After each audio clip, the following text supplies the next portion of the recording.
Hello everyone. Before we start, make sure to like and subscribe to the channel, and leave a comment with where you're from and what time you're watching. That way, YouTube will keep showing you stories just like this one. Now, let's begin.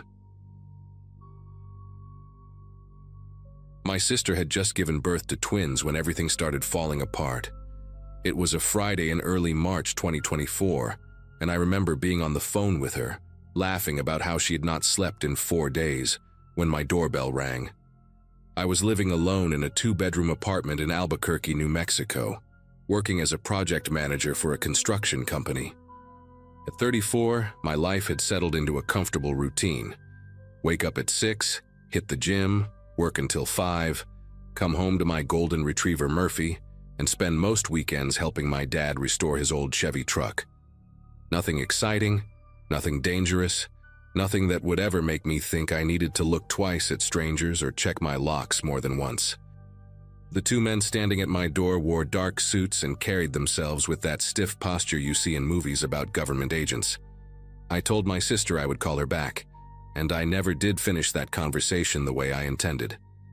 The taller one introduced himself as Special Agent Novak, and his partner, a woman with short gray hair and sharp eyes, was Agent Brennan. They asked if they could come inside, and something about the way Brennan scanned the street behind her made me step aside without asking questions. They sat on my couch, declined water, and then Novak pulled out a folder that would change everything I thought I knew about my own life. He explained that the FBI had been investigating a dark web marketplace, one of those sites where people supposedly hire hitmen, though most of them are scams designed to steal cryptocurrency from desperate or deranged customers. A massive data breach had exposed thousands of requests, and my name had appeared in one of them. Not as the person hiring, Novak clarified, watching my face carefully. As the target. Someone had uploaded photographs of my apartment building, my car, my morning running route through the park 3 blocks away, and had paid nearly $8,000 in Bitcoin to have me killed. I asked them if this was some kind of joke. Novak opened the folder and spread the photographs across my coffee table, and I felt the room tilt sideways. There was my Subaru Outback parked in its usual spot, taken from across the street. There was the entrance to my building, the potted cactus my neighbor keeps by the door clearly visible. There was me, actually me, walking Murphy through Coronado Park, wearing the blue windbreaker I bought last winter. The angle suggested someone had been sitting on one of the benches near the playground, maybe 50 feet away, pointing a phone or camera directly at me while I threw a tennis ball for my dog. The timestamp on that photo was February 12th, less than a month before the agents showed up at my door.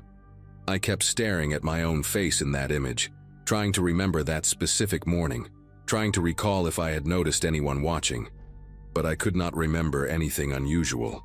That was the worst part. Someone had been close enough to capture the stubble on my jaw, and I had walked right past them without a single alarm going off in my head. Agent Brennan asked me if I had any enemies. The question almost made me laugh, because who actually has enemies outside of crime dramas and true crime podcasts? I told her I could not think of anyone who would want me dead. No bitter ex-girlfriends, no business disputes, no family feuds over inheritance or property. My life was aggressively ordinary. Novak then asked if I had ever used the dark web, ever accessed any illegal marketplaces, ever purchased drugs or weapons or anything else through anonymous channels. I told him no, absolutely not, and I meant it. I barely understood how cryptocurrency worked, let alone how to navigate hidden corners of the internet. He nodded slowly, then explained that the account used to place the hit request had been created using my name, my email address, and the last 4 digits of my social security number. Whoever did this had not just wanted me dead, they had wanted it to look like I had somehow ordered the hit on myself, like some elaborate suicide scheme or insurance fraud that made no sense to anyone, least of all me. The agent stayed for almost 2 hours, asking about my coworkers, my neighbors, my family, anyone who might have access to my personal information. They wanted to know about my daily habits, whether I varied my routine, whether I had noticed anyone following me or any strange vehicles parked near my home. I answered everything as best I could, but my mind kept drifting back to those photographs. The person who took them had been patient. They had studied me, learned my schedule, figured out exactly where I would be and when. This was not some random act by a stranger who picked my name out of a phone book. This was methodical, planned, almost professional in its execution. Before they left, Novak gave me his card and told me to call immediately if anything unusual happened. He also suggested I vary my routine, maybe stay with family for a while, consider installing a security system if I did not already have one. Brennan added, almost as an afterthought, that the marketplace had been a scam. No actual hitmen, just criminals collecting money and disappearing. That should have been reassuring. It was not. I called in sick to work the next day and spent the morning on my laptop, searching my own name obsessively, trying to figure out how someone could have gathered so much information about me. I checked my credit reports for signs of identity theft and found nothing unusual. I scrolled through my social media accounts, Instagram mostly, a Facebook I barely used, looking for anything that might explain how a stranger knew my running route or what time I left for work. My posts were mundane, unremarkable, the kind of content everyone shares without thinking twice.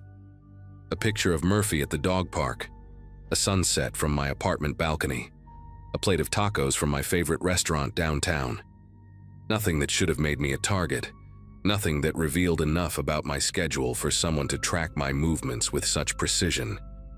By noon, I had convinced myself that maybe this was all connected to a data breach I did not know about, some hacker selling personal information in bulk, and I had simply been unlucky enough to catch the attention of someone unstable. That theory held together for exactly 6 hours, until I checked my mailbox and found a plain white envelope with no return address and no postage, just my name printed in neat block letters. Inside was a single photograph. Me again, but this time sitting at a booth inside Frontier Restaurant, a place I had eaten at exactly once in the past month, on a Saturday afternoon when I met an old college friend passing through town. The photo was taken from somewhere near the entrance, probably through the window, and it captured me mid-laugh, a half-eaten burrito on the plate in front of me. On the back of the photograph, someone had written a single sentence in the same neat handwriting. "You should chew slower." I read those words maybe 15 times, trying to make sense of them, trying to understand what kind of person watches a stranger eat lunch and then delivers a cryptic message about chewing speed. My first instinct was to call Agent Novak, and I did, leaving a frantic voicemail because he did not pick up. My second instinct was to walk through my apartment checking every window lock, every door, every possible entry point. Murphy followed me from room to room, wagging his tail like this was some new game, completely unaware that his owner was quietly losing his grip on reality. I barely slept that night, sitting up in bed with the lights on, listening to every creak and groan of the building settling around me. Novak called me back the following morning and asked me to bring the envelope and photograph to the FBI field office downtown. I drove there with the evidence sealed in a plastic bag, checking my rearview mirror every 30 seconds like I expected to see someone tailing me. At the office, Brennan examined the photograph while Novak took notes, both of them wearing that carefully neutral expression that cops and agents must learn in training. They told me they would dust for fingerprints, analyze the handwriting, check security cameras in the area around my apartment building. But I could tell from their voices that they did not expect to find much. Whoever was doing this knew how to avoid leaving traces. Brennan asked me again if I could think of anyone at all, who might have a reason to frighten me like this. An ex-partner, a former friend, a co-worker I might have offended without realizing it. I mentioned a few names, people I had minor conflicts with over the years, but none of them seemed remotely capable of this level of obsession. She wrote down the names anyway and promised to look into them, but her tone suggested she was going through the motions more than expecting a breakthrough. I took 2 weeks off work after that. My boss was understanding when I explained there was a security situation, though I kept the details vague because I did not know how to summarize what was happening without sounding paranoid or crazy. I installed cameras around my apartment, 2 covering the front door, 1 on the balcony. One in the living room pointed at the main entrance. I changed my locks and added a deadbolt. I started parking in different spots each day and taking alternate routes whenever I left the building. Murphy and I stopped going to Coronado Park entirely, instead driving 20 minutes to a different part of town where I could walk him without feeling like prey in an open field. Every stranger became suspicious. The woman reading a book on a bench, the guy in the pickup truck parked across the street, the jogger who passed me twice on the same path. I analyzed faces, memorized license plates, looked for patterns that might reveal who was watching. The paranoia was exhausting, but I could not turn it off, not when I knew for certain that someone out there had documented my life in photographs and decided I was worth $8,000 dead. The second envelope arrived exactly 1 week after the first. Same handwriting, same lack of postage. This time the photograph showed my apartment building at night, taken from the parking lot, with my living room window circled in red marker. The lights were on in the photo, and if I looked closely I could make out the shape of myself standing near the kitchen counter, probably cooking dinner, completely unaware that someone was standing in the darkness below with a camera aimed at my home. The message on the back read, "New locks won't help." I remember sitting on my kitchen floor after reading that, my back against the cabinets, trying to breathe through the tightness in my chest. This person had been there. They had stood in my parking lot, maybe 100 feet from where I was at that moment, and they knew I had changed my locks. That meant they were still watching, still paying attention to every adjustment I made. The cameras, the new deadbolt, the varied parking spots, none of it mattered because they were always close enough to notice. I called Novak again and he answered this time, his voice tired and apologetic. The fingerprint analysis had come back empty. The security cameras near my mailbox had been angled wrong, capturing nothing useful. They were still investigating, he assured me, but there was nothing new to report. I decided I could not stay in that apartment anymore. My dad lived about 40 minutes outside the city, in a small house on 3 acres of land, with good sight lines, and a German shepherd named Duke who barked at anyone who came within 50 feet of the property. I packed a bag, loaded Murphy into the car, and drove out there on a Sunday afternoon, telling myself it was just temporary, just until the FBI figured something out or the stalker got bored and moved on to someone else. My dad did not ask too many questions when I showed up, just handed me a beer and said I could stay as long as I needed.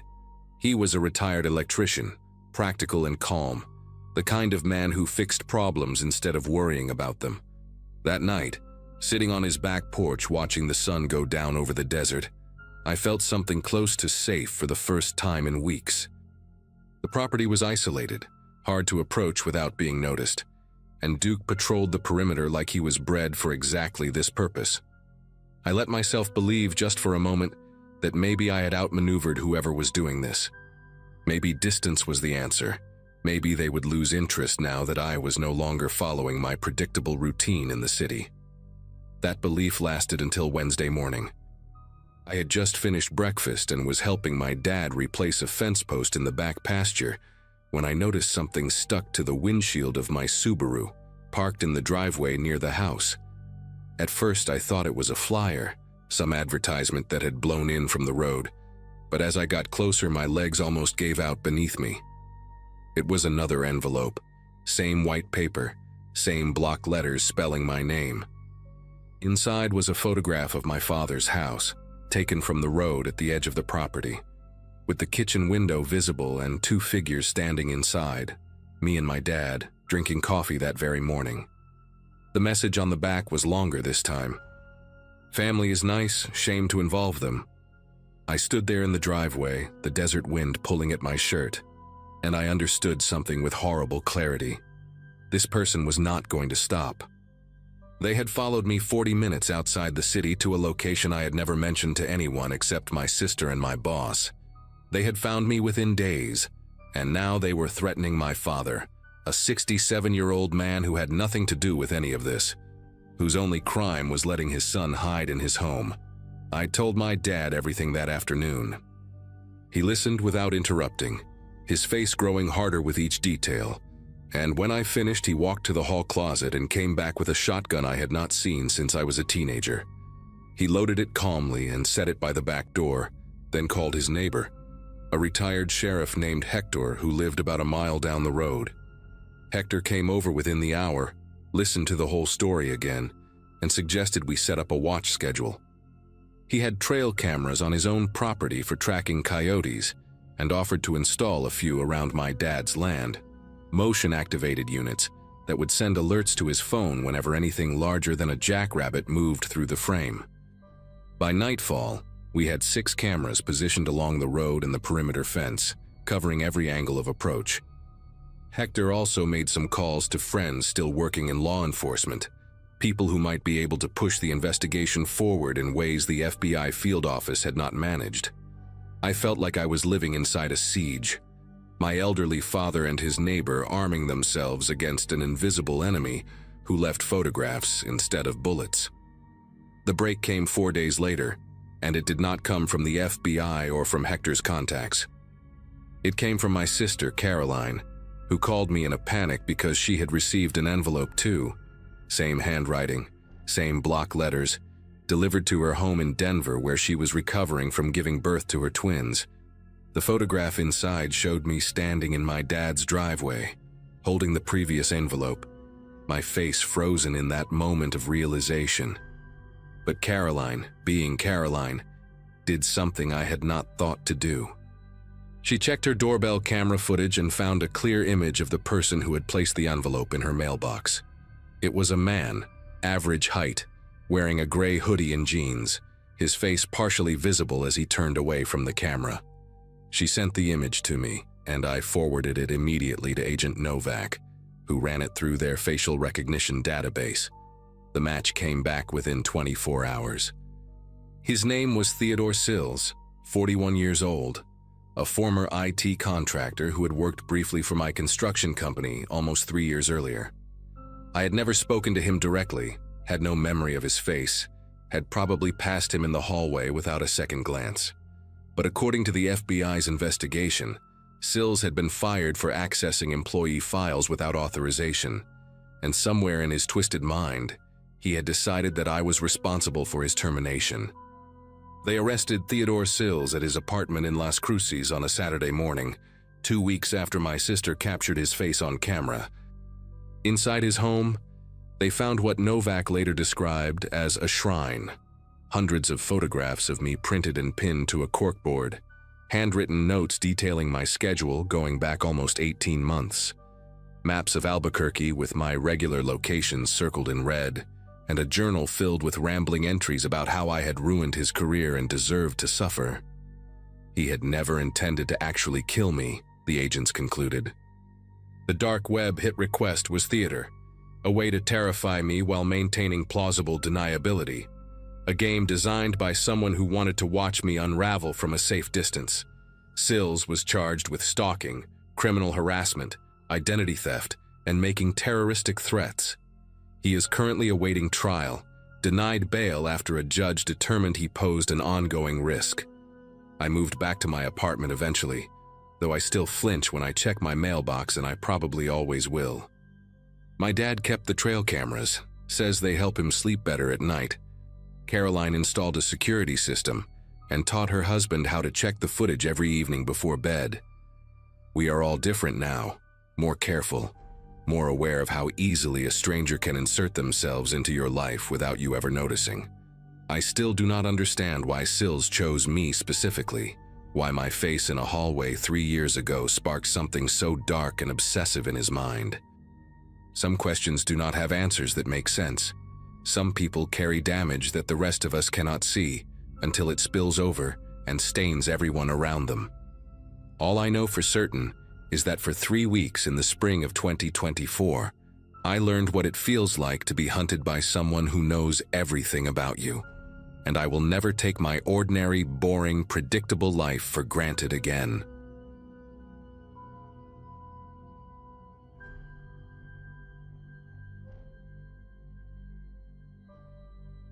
Curiosity has always been my worst trait. My wife Bethany used to joke that I would be the guy who dies first in a horror movie, because I just had to open that door, just had to check what was making that noise. She was not wrong.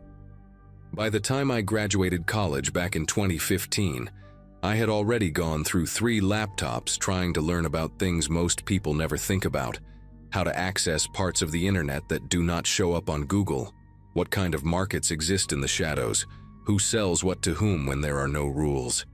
It was never about buying anything. I worked as an IT consultant for a mid-sized insurance company in Milwaukee, made decent money, paid my taxes.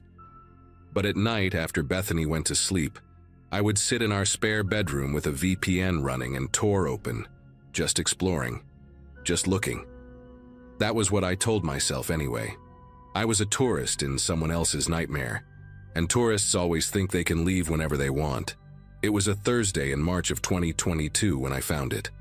The temperature outside had dropped to single digits, and our old Victorian house creaked and groaned against the wind like it was trying to warn me about something. Bethany was visiting her mother in Arizona for the week, so I had the place to myself, just me, the hum of my computer fans, and a mug of cold coffee I kept forgetting to drink. I had been browsing a forum that specialized in exotic animal trade, the kind of place where people discussed buying tiger cubs or rare birds smuggled out of South America. Disgusting stuff, but nothing I had not seen before in my years of digital wandering. There was a thread buried near the bottom of the page with a strange title: Premium Cuts, Verified Suppliers Only. At first glance, it seemed like another subsection about rare meats, bush meat, endangered species, that sort of illegal but ultimately unsurprising content. I clicked it without thinking much, the same way you might click any link that catches your eye. That single click would become the thing I regret most in my entire life.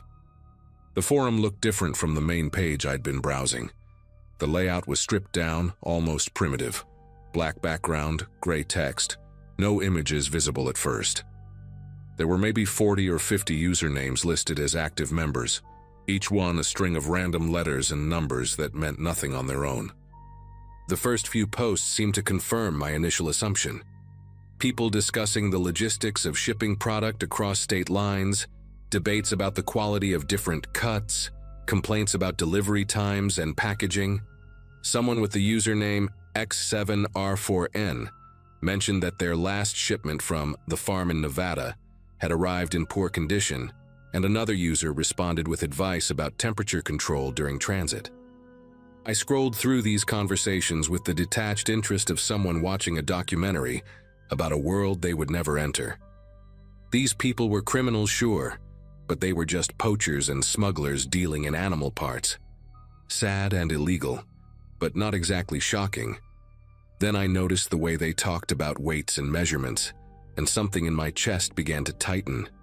The weights were wrong for animals. Someone requested a young female, preferably under 90 pounds, healthy teeth. Another user offered 2 males, early development stage from the Midwest collection point. A moderator posted guidelines about how to photograph inventory without showing identifying features, and specified that faces should be obscured but body conditions should be visible for quality assessment. I read those words 3 times before my brain allowed me to understand what they actually meant. These people were not talking about animals. They were not talking about exotic meats or bushmeat, or anything that had ever walked on 4 legs. I pushed back from my desk so hard that my chair slammed into the wall behind me. My mouth had gone completely dry, and I could hear my own heartbeat pounding in my ears like a drum that someone was playing too fast. I wanted to close the browser.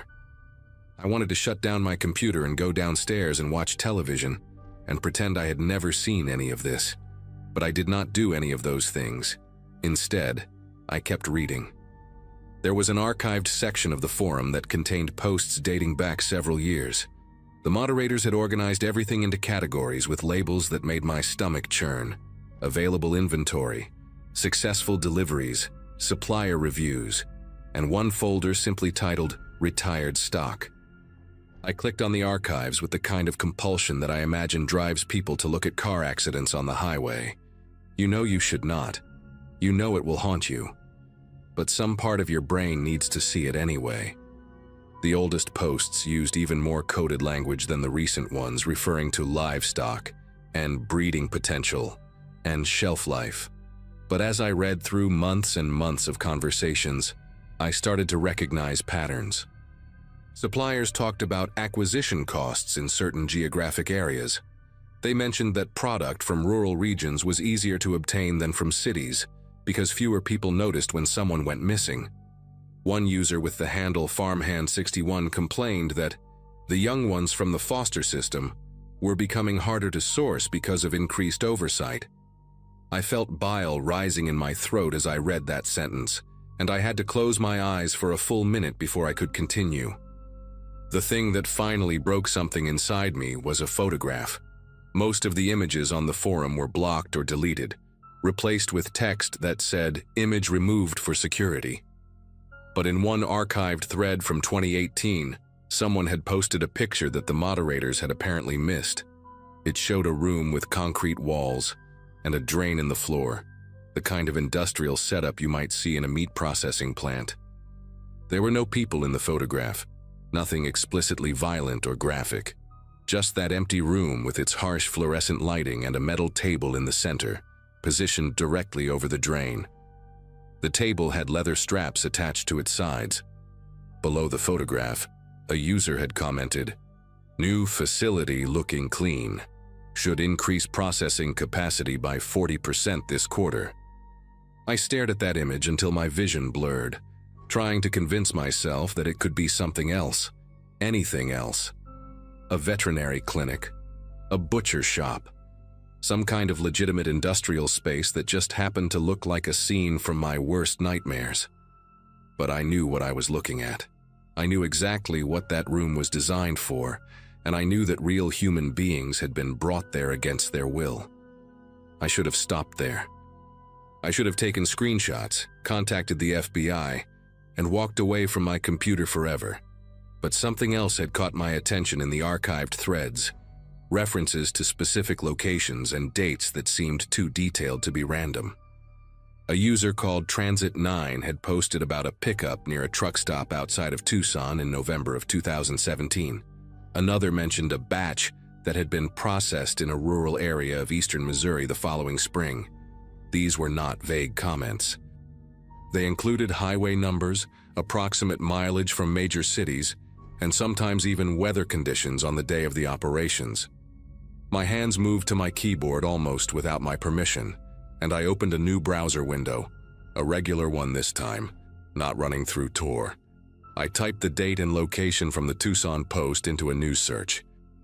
It took me less than 30 seconds to find an article about a missing 17-year-old girl named Brittany Saunders, who had last been seen at a gas station along that exact stretch of highway, just 2 days before the forum post was made. Her case was still unsolved, her family was still looking for her, and someone on that forum had referred to her as fresh product, minimal transport damage. I spent the next 4 hours cross-referencing forum posts with missing persons databases. By the time the sun started coming up through my office window, I had matched 7 different discussions to real disappearances. A 19-year-old boy from rural Kansas who vanished while walking home from his night shift at a warehouse. Twin sisters from a small town in Minnesota who went missing during a family camping trip. A homeless woman in her 20s whose case had barely made the local news in Albuquerque. Each time, the forum posts lined up with the locations and time frames in ways that could not be coincidental. The users talked about these people the way restaurant suppliers might discuss shipments of beef or chicken, quality ratings, complaints about damaged goods, arguments about pricing. One thread contained a detailed review of a supplier who operated somewhere in the Great Lakes region, praising his ability to acquire clean product with no prior documentation. I realized with a sickening clarity that they meant people who would not be missed. Runaways, homeless individuals, undocumented immigrants, people whose disappearances would never make national headlines, whose faces would never appear on primetime news segments. The system was designed to target the invisible, and it had been operating for years right beneath the surface of the world I thought I knew. By mid-morning, I had compiled a document with everything I had found. screenshots of forum posts, links to news articles about the missing persons cases, a timeline showing how the dates matched up. My eyes burned from staring at the screen all night, and my body ached from sitting in the same position for hours without moving. I had not eaten anything since dinner the previous evening, but the thought of food made me physically ill. I saved the document to an encrypted folder, and then sat there for a long time, trying to figure out what to do next. Calling the local police seemed pointless. This was clearly something that spanned multiple states, maybe even multiple countries. The FBI had a tip line for crimes like this, but I had no idea how to explain what I had found without also explaining how I had found it. Would they take me seriously, or would they treat me as a suspect? I had spent years poking around in corners of the internet where illegal things happened. My browsing history alone could probably get me flagged by a dozen different agencies. But I kept thinking about Brittany Saunders, about her photograph in that news article. A senior portrait with a bright smile and a blue background. The kind of picture that ends up on missing posters and milk cartons. Someone on that forum had called her fresh product. Someone had weighed her like meat and assigned her a price. I picked up my phone and dialed the FBI tip line before I could talk myself out of it. The woman who answered sounded tired, like she had already taken 100 calls that morning and expected 100 more before lunch. I told her I had found something online that I believed was connected to human trafficking. She asked me a series of questions in a flat, professional voice. What website? How did I access it? What specifically did I observe? I answered as clearly as I could, though my voice kept cracking in places where I had to describe the content of the forum posts. When I mentioned that I had matched some of the discussions to real missing persons cases, her tone shifted slightly. Not quite interested, but more alert. She took down my name and contact information and told me that someone from the cyber division would be in touch within 48 hours. Then she thanked me for calling, and the line went dead. I sat there holding my phone for several minutes, unsure whether I had just done something brave or something incredibly stupid. The forum was still open on my computer screen, those gray letters glowing against the black background like a warning I had ignored. I closed the browser without looking at it again and went downstairs to make coffee, my legs unsteady beneath me like I had just stepped off a boat after weeks at sea. The FBI did call back, though it took them 5 days instead of 48 hours. A man named Special Agent Thornberry asked me to come to their field office in downtown Milwaukee to give a formal statement and hand over the files I had compiled. I spent 3 hours in a gray room with fluorescent lights, answering questions from 2 agents who treated me with a mixture of professional courtesy and barely concealed suspicion. They wanted to know how I had accessed the forum, what other dark websites I had visited, whether I had ever purchased anything illegal online. I answered everything truthfully, including the parts that made me look bad. When I finally showed them my document, the matched cases, the timeline, the screenshots, their expressions changed. Agent Thornberry leaned forward and studied my laptop screen for a long time without speaking. His partner, a woman with short gray hair and reading glasses, excused herself from the room and did not come back for almost an hour. When she returned, she told me that some of the information I had found corroborated details from an ongoing investigation that I was not authorized to know about. She could not tell me anything more, but she thanked me for coming forward and said that my materials would be extremely valuable. I left the FBI building feeling hollow, like someone had scooped out my insides and replaced them with cold air. 3 months later, I saw a news story about a federal raid on a compound in rural Nebraska. 17 people were arrested and charged with various crimes related to human trafficking, kidnapping, and conspiracy to commit murder. The article did not mention anything about a forum or the dark web, and it did not reference any of the specific cases I had found in my research. But one of the photographs showed officers escorting a man in handcuffs, whose face was partially obscured by a jacket pulled over his head. Below the image, a caption identified him only as a key figure in the trafficking network believed to have operated across multiple states. I stared at that photograph for a long time, wondering if he was one of the usernames I had seen on the forum, Farmhand 61, or Transit 9, or any of the others who had discussed human beings like cuts of meat. I never found out for certain. The FBI never contacted me again after that initial meeting, and I never tried to access that forum or anything like it ever again. I deleted Tor from my computer, canceled my VPN subscription, and told Bethany that I was done with my late-night explorations of the internet's dark corners. She did not ask why, and I did not offer an explanation. Some things are too heavy to share, even with the person you love most in the world. To this day, I still think about Brittany Saunders and the others whose names I found in those archives. I think about the ones I did not find, the ones who disappeared without anyone ever noticing. And sometimes, late at night when I cannot sleep, I wonder how many forums like that one are still out there, operating quietly in the shadows while the rest of us scroll through our phones and pretend the world is a safer place than it actually is.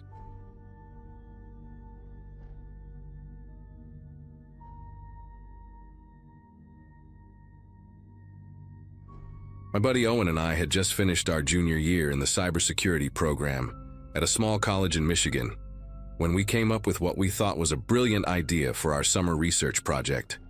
We were both 23, way too confident in our own cleverness, and completely obsessed with studying how criminals operated online. The plan was simple. We would create a fake service on the dark web, something that offered vague problem-solving for people who needed things handled discreetly. We figured we would attract a bunch of scammers trying to scam us, maybe some curious people poking around, and we could document the whole thing for a paper on criminal psychology and online behavior. Owen had the technical skills to set up the hidden service, and I handled the writing, creating this mysterious persona that promised results without ever specifying what kind of results. We thought we were so smart, two kids playing pretend in a world we did not actually understand. We launched the site on a Saturday morning in June 2023, sitting in Owen's cramped apartment with the blinds closed and energy drinks scattered everywhere. The interface was deliberately minimal, just a black background with white text, a contact form, and a Bitcoin wallet address. We called it The Fixer because it sounded generic enough to attract attention without being too specific. For the first 3 days, nothing happened. We got a couple of spam messages, one guy asking if we sold drugs, and someone who just typed random letters into the form. Owen and I joked about how anticlimactic the whole thing was, how we had built this elaborate trap and caught nothing but bots and teenagers. We were actually considering shutting it down and pivoting to something else when the first real message came through on Tuesday night.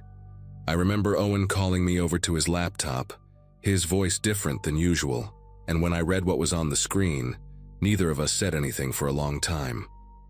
The message was detailed in a way that made my throat tighten. Someone with the username NeedHelp99 had written 3 paragraphs about a woman named Jennifer Ashworth who lived on Crescent Drive in a town called Millbrook, Pennsylvania. The message included her daily schedule, what time she left for work, what car she drove, a silver Toyota Camry, and the fact that she lived alone with a small dog. The person writing wanted to know our rates for making her go away permanently, and emphasized that payment would not be an issue. They had already sent $500 worth of Bitcoin to our wallet as a show of good faith, asking us to confirm receipt and provide further instructions. Owen and I just stared at each other. This was not some edgy teenager trying to be scary. This was someone who had done research, who had watched this woman, who had real money to spend. The Bitcoin was already sitting in our wallet, and suddenly our little academic experiment felt like a weight pressing down on my chest. We did not sleep that night. Owen wanted to shut everything down immediately, delete the site, abandon the wallet, pretend none of it ever happened. But I kept thinking about Jennifer Ashworth, this random woman in Pennsylvania who had no idea that someone out there wanted her dead badly enough to pay for it. We looked her up, and she was real. I found her on social media in under 5 minutes. A dental hygienist in her early 40s who posted pictures of her garden and her terrier named Biscotti. She had a sister in Philadelphia and liked to comment on local news articles. This was an actual human being with a life, and someone had just paid us money to end it. The weight of that realization was unlike anything I had ever felt. We were not researchers anymore. We were not clever college kids running an experiment. We were two idiots who had stumbled into something genuinely dangerous, and we had no idea what to do next. Owen suggested we just ignore it, let the message sit there unanswered, and maybe the person would give up and move on. But by Wednesday afternoon, 2 more messages had come through, and these were worse. One was from someone asking about a business partner who had allegedly stolen money from them, wanting to know if we could arrange for the guy to have an accident that would look natural. They included the target's home address in suburban Chicago, his gym schedule, and the make and model of his car. The second message was shorter but somehow more disturbing, just a name, an age, 15, and a school address, followed by a question about whether we handled younger problems and how much extra that would cost. I actually had to get up and walk away from the computer after reading that one. I stood in Owen's kitchen with my hands pressed against the counter, trying to breathe normally, trying to process that someone out there was asking us to hurt a child.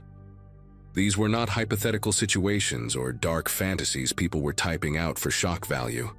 These were requests with real information, real locations, real people who could be found and verified. By Thursday morning, we had received 11 messages total, and the Bitcoin wallet had grown to almost $3,000 in unsolicited deposits. Owen had not left his apartment in 2 days, and I had barely eaten anything since Tuesday. We kept going back and forth about what to do.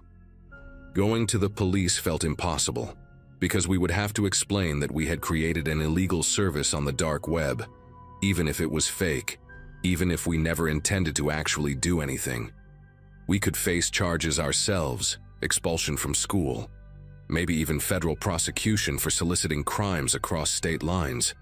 But staying silent meant that these people, these real people who wanted real harm done, would just find someone else to do it. Someone who would actually take their money and follow through. I remember sitting on Owen's couch at around 4 a.m, both of us exhausted and terrified, when another notification popped up, another message, another request, another life that someone wanted erased, and all I could think was that we had opened a door we did not know how to close. Owen finally broke down on Friday. He said we had to tell someone, that he could not carry this anymore, that every time he closed his eyes he saw that 15-year-old kid whose name he had memorized without meaning to. We decided to reach out to one of our professors, a guy named Dr. Whitfield who taught network security and had done consulting work for law enforcement in the past. We figured he might know how to handle this without immediately destroying our lives. I sent him an email asking if we could meet urgently about a research situation that got out of hand, and he responded within an hour, saying to come to his office that afternoon. Walking across campus that day felt surreal. Students were throwing frisbees on the quad, laughing about summer plans, complaining about the heat. And there we were, carrying screenshots of murder requests in a folder, about to confess that we had accidentally built a marketplace for violence. I kept looking at people's faces and wondering how many of them had dark thoughts they never acted on, and how many were like the people messaging us, just waiting for the right opportunity. Dr. Whitfield listened to everything without interrupting. We showed him the messages, the wallet balance, the details people had provided about their intended victims. When we finished, he sat back in his chair and rubbed his face with both hands, and for a long moment he did not say anything. Then he told us something I will never forget.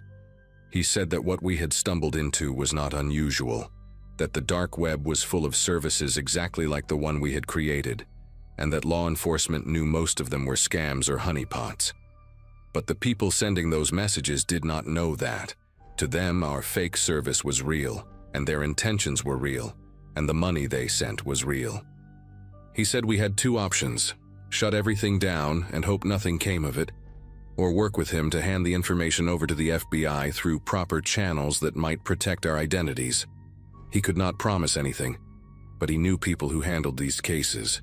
Owen and I looked at each other, and for the first time in days, I felt like maybe there was a way out of this nightmare.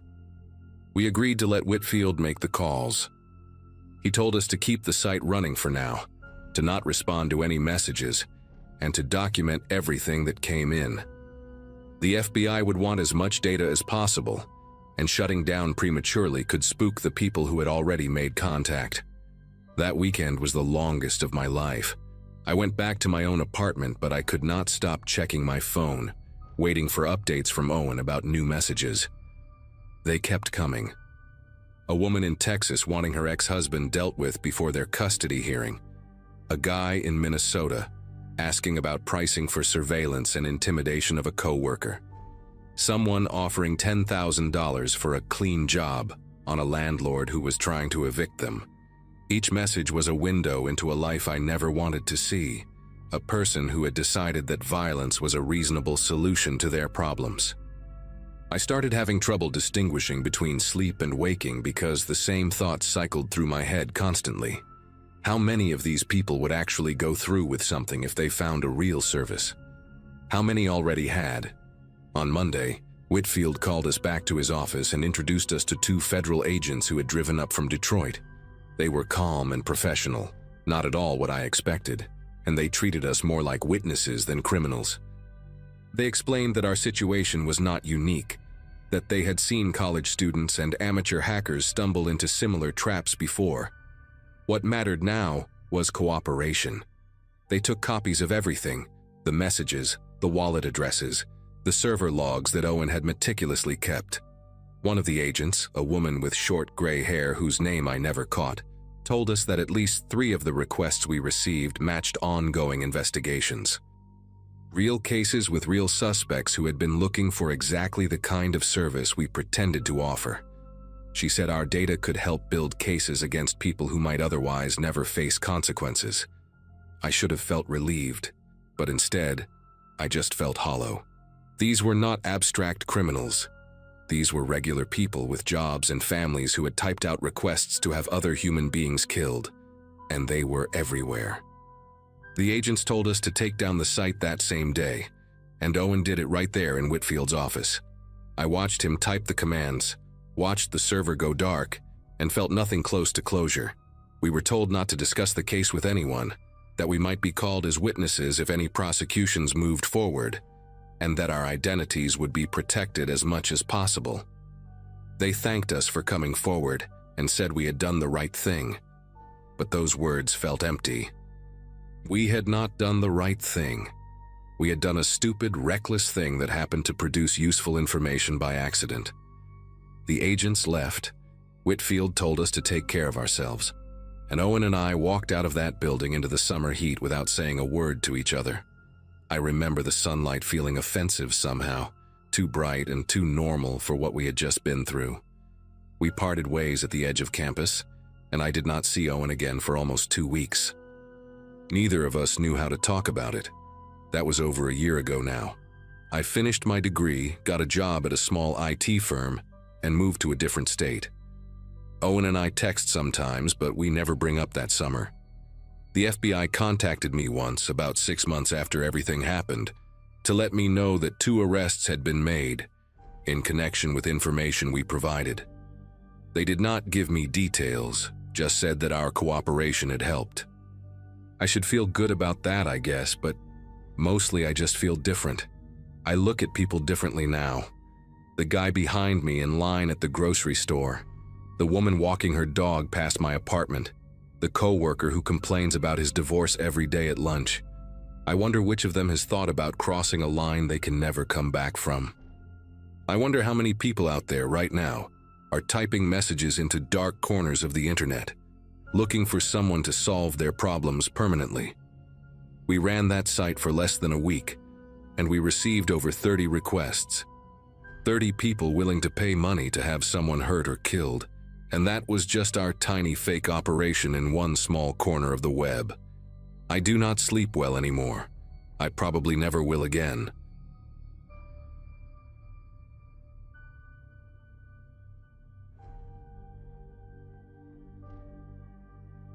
Most people my age spend their evenings watching television or scrolling through Facebook, but I have always been drawn to the forgotten corners of the internet.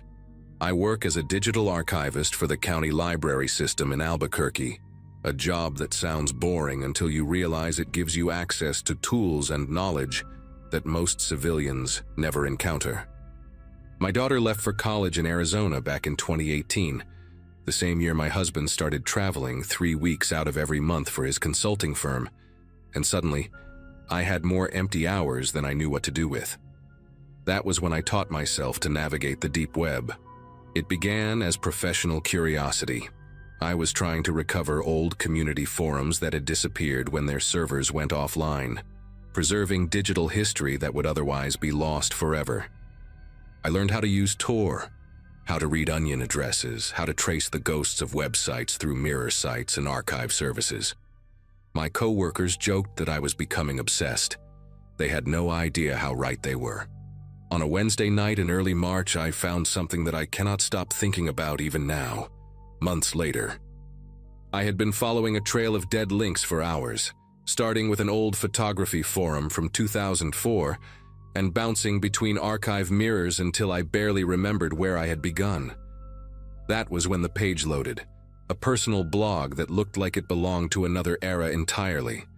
Plain white background, Times New Roman font, no header images or sidebars or any of the things modern websites have.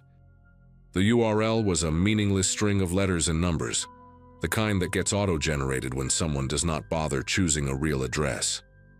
What caught my attention was the date on the most recent post, just 3 weeks earlier. Everything about the site screamed early 2000s, yet someone was still updating it.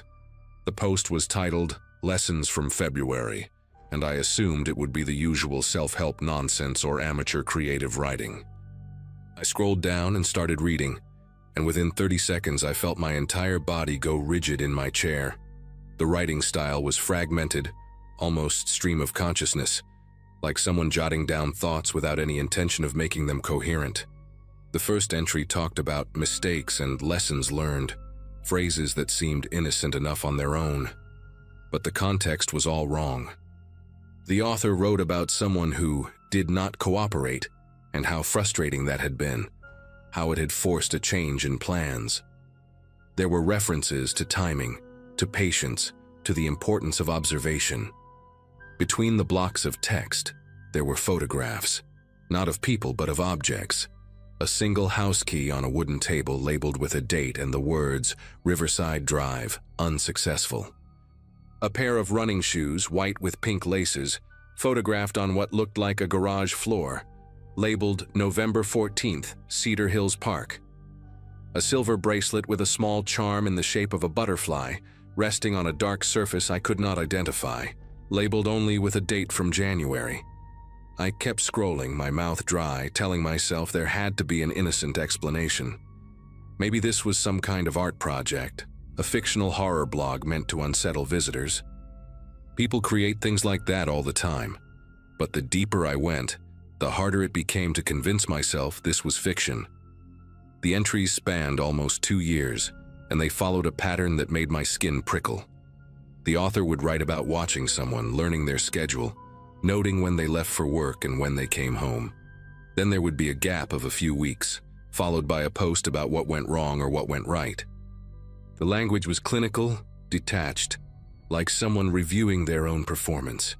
She was more alert than expected, had to abort. The window was a better access point than the door. Next time I need to account for neighbors who keep irregular hours. And always, there were photographs of objects. Jewelry, keys, shoes, a hairbrush, a coffee mug with a logo I did not recognize. Each one tagged with a date and a location. I found myself breathing faster, my pulse hammering in my temples.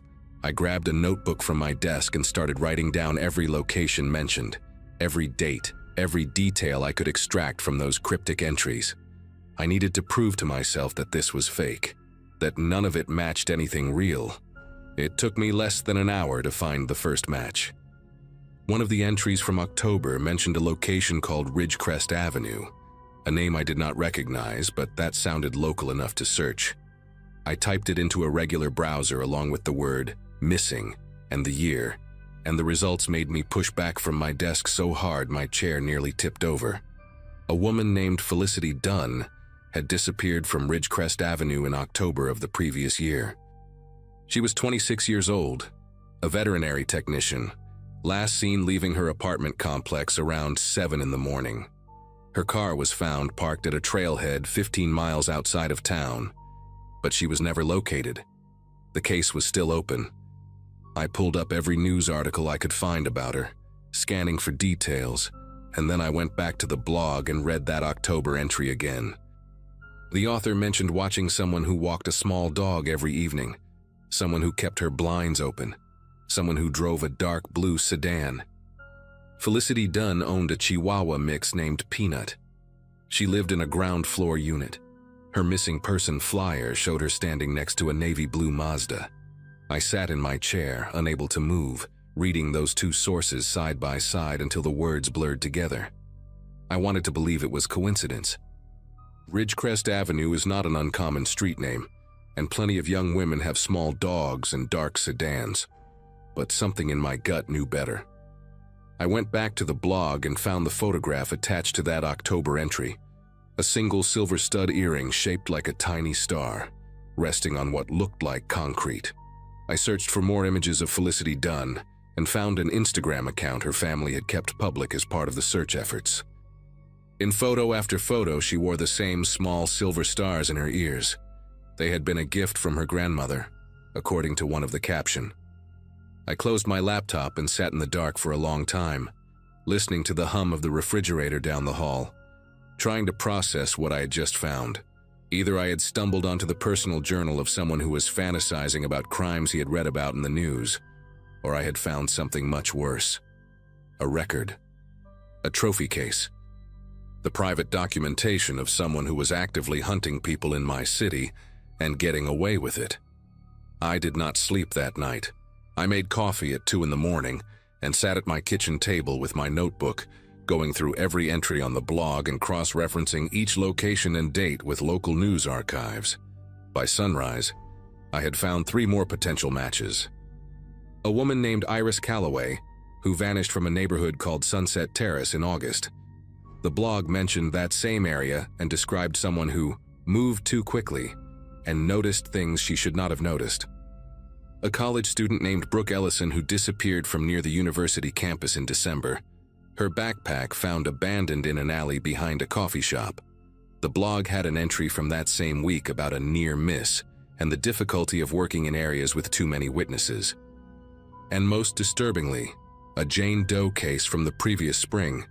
A body discovered in an arroyo on the outskirts of the city, never identified. The blog entry from that period talked about finishing what was started and included a photograph of a thin gold necklace with a broken clasp. Each connection I found made me feel more certain and more terrified. This was not fiction. This was not a game. Someone was documenting their crimes in a hidden corner of the internet, and I had found it by accident. The entry that finally pushed me to action was dated just 6 weeks before I discovered the site. It mentioned a location I recognized immediately, Lomas Boulevard, less than 3 miles from my own house. The author wrote about a new subject, someone they had been watching for several weeks, someone whose patterns were predictable and whose building had poor security.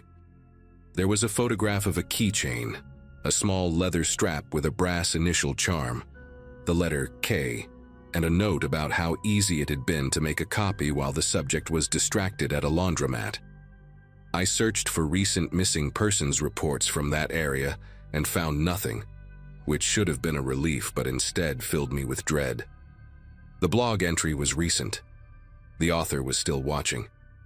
Whoever owned that keychain might still be alive, still going about their daily routine, completely unaware that someone had copied their key and was waiting for the right moment. I could not just sit on this information. I could not go back to my normal life and pretend I had never seen any of it, but I also had no idea what to do next, or who would even believe me. I called the Albuquerque Police Department that same morning, my voice shaking as I tried to explain what I had found. The woman who answered transferred me twice before I finally reached a detective in the missing persons unit, a man named Sergeant Orozco, who listened patiently while I stumbled through my story. I told him about the blog, about the photographs of personal items, about the locations and dates that matched open cases. I gave him the names: Felicity Dunn, Iris Calloway, Brooke Ellison. I described the entry about Lomas Boulevard and the copied key. When he finished, there was a long pause on the other end of the line. Sergeant Orozco asked me how I had found this website, and I explained about my work, about the deep web, about following dead links through archive services. He asked if I had saved any of the content, and my heart sank because I had not. I had been so focused on researching the connections that I never thought to take screenshots or download the pages. He gave me his email address and asked me to send him the URL so their digital forensics team could take a look. I thanked him and hung up, already opening my laptop to retrieve the address from my browser history. The site was gone.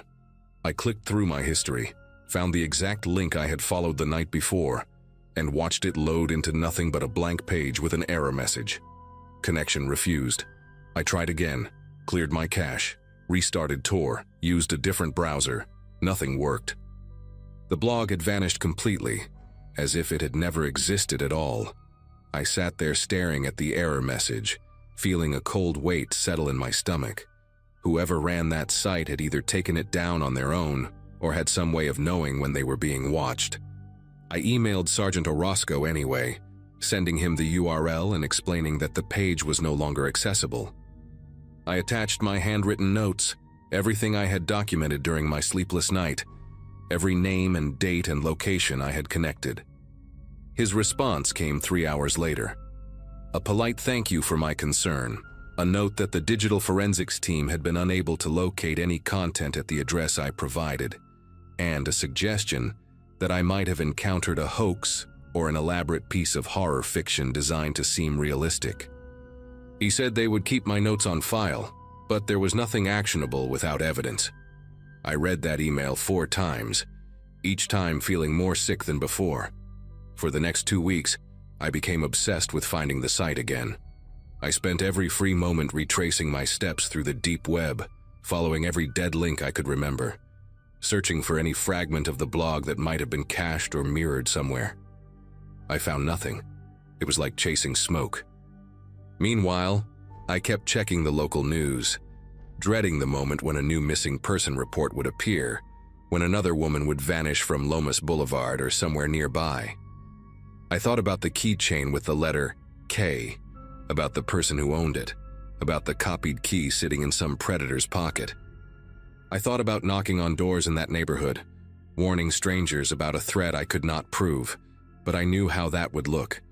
A middle-aged woman ranting about a website nobody else had seen, sounding exactly like the kind of person people cross the street to avoid. My husband came home from one of his trips and found me sitting in the dark at 3 in the morning, laptop open, eyes red from exhaustion. He asked me what was wrong and I tried to explain, but the words came out scattered and paranoid. He held my hand and told me I needed to step away from the computer, that I was scaring him. Maybe he was right. Maybe I was losing perspective. But I could not shake the knowledge of what I had seen. The news broke on a Sunday morning in late April. A woman named Kendra Vogel had been reported missing from her apartment on Lomas Boulevard. She was 31 years old, a physical therapist last seen by a coworker on Friday evening. Her door showed no signs of forced entry. Her car was still in the parking lot. Her family said she would never leave without telling someone, that she was not the type to just disappear. I stared at the article on my phone, reading the name over and over again. Kendra, the letter K on the keychain. He had a copy of her key. He had been inside her apartment before she even knew she was in danger. I called Sergeant Orozco immediately and left a voicemail that probably sounded unhinged. I told him about the blog entry, about the keychain, about how I had tried to warn him weeks ago. He called me back that afternoon, and this time his tone was different. He asked me to come to the station and give a formal statement. He asked if I would be willing to work with their digital forensics team to try to reconstruct my search history from that night. He did not apologize for dismissing me before, but I could hear something new in his voice, something that sounded almost like fear. I told him I would be there within the hour. The next 3 months were a blur of interviews, forensic analysis, and waiting. The police tech team managed to recover fragments of my browsing history, enough to confirm that I had accessed something on the deep web that night, though the actual content of the site remained unrecoverable. They cross-referenced my notes with their case files and found details that had never been released to the public. The specific location where Felicity Dunn's earring had been found, the broken clasp on the Jane Doe's necklace, the exact time window when Brooke Ellison had last been seen. I had no way of knowing those things unless I had seen them somewhere, and the only place I could have seen them was that blog. Sergeant Orozco stopped treating me like a nuisance and started treating me like a witness. They brought in FBI consultants who specialized in online predators, people who understood how criminals use the dark web to document and share their activities. One of them, a woman with gray hair and tired eyes, told me that what I had stumbled onto was not unique. There were others out there, hiding in plain sight on forgotten corners of the internet, keeping records that no one would ever find unless they got very lucky or very unlucky. She said I was the first credible lead they had found in years. That did not make me feel any better. Kendra Vogel was found in early July, alive, in a storage unit on the edge of the city. A neighbor had reported a strange smell coming from the facility, and when police investigated, they found her dehydrated, malnourished, but breathing. She had been held there for almost 2 months. The man who took her was a 43-year-old electrician named Russell Embry, someone with no prior criminal record, someone who had lived in Albuquerque his entire life without attracting any attention. They caught him because he made a mistake.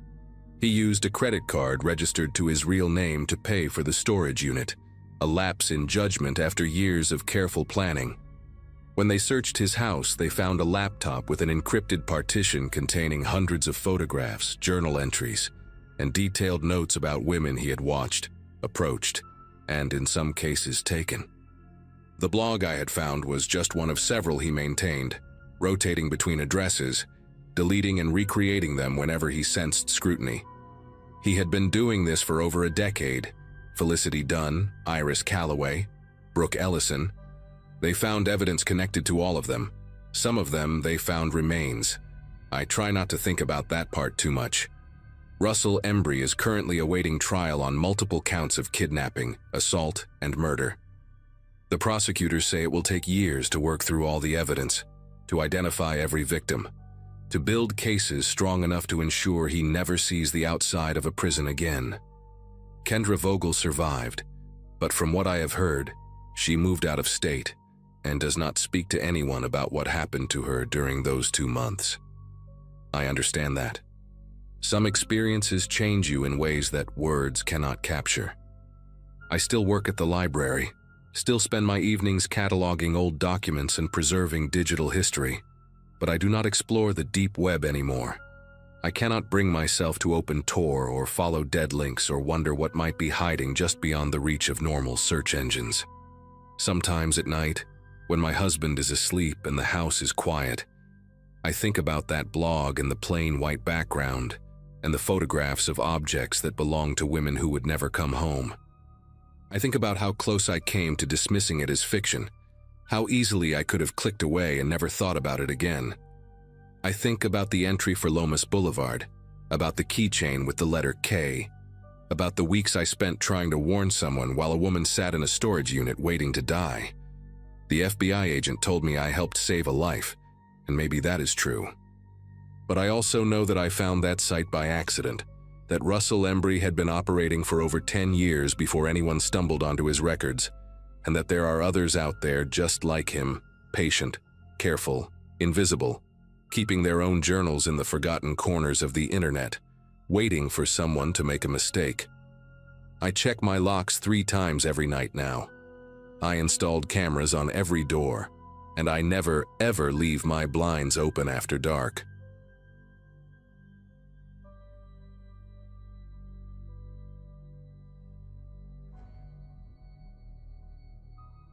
Friday nights alone used to feel like a luxury.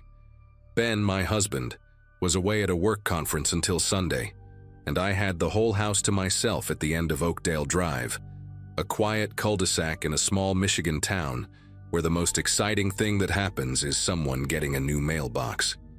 I had finished my shows, scrolled through every app on my phone, and was on my second glass of Cabernet when I remembered something my coworker Stephanie mentioned during lunch that week.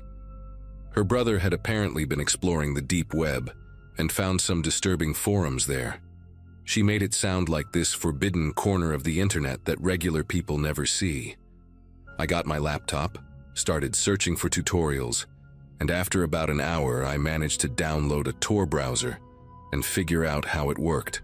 Most of the links I clicked were garbage, broken pages, stuff in languages I could not read. But then I found this one forum that loaded perfectly, and I wish to God it had been broken too. The forum looked ancient, like something from the early 2000s, with a dark background and plain white text. No fancy graphics, no logos, just threads and usernames that were random strings of numbers and letters. I scrolled through the main page and my curiosity turned into something else entirely. There were threads about things I do not even want to type out. Discussions about surveillance techniques on specific people, complete with photos that were clearly taken without consent. Guides on how to find personal information from social media profiles. One thread had a list of home addresses matched with daily routines of the people who lived there. I felt sick, but I kept scrolling, the way you cannot look away from a car accident. I spent maybe 15 or 20 minutes reading before I finally closed the browser, deleted it from my computer, and tried to convince myself that what I had just seen was probably fake, some kind of elaborate dark joke by edgy teenagers. I poured another glass of wine and told myself I was being paranoid. It could not have been more than 10 minutes after I closed everything. I was in the kitchen rinsing my wine glass when my phone buzzed on the counter. I figured it was Ben checking in or maybe Stephanie sending some meme, so I picked it up without thinking. The message came from a number I did not recognize, no name attached, just a string of digits with an area code I had never seen before. There was no text, just a photo. I tapped on it and my whole body went cold. It was the front of my house. My house. Taken from the street maybe 20 feet from the curb, showing the porch light on and my car in the driveway. The angle was slightly tilted, like someone had snapped it quickly while walking by. I stood there staring at my phone for what felt like a full minute, trying to come up with some logical explanation.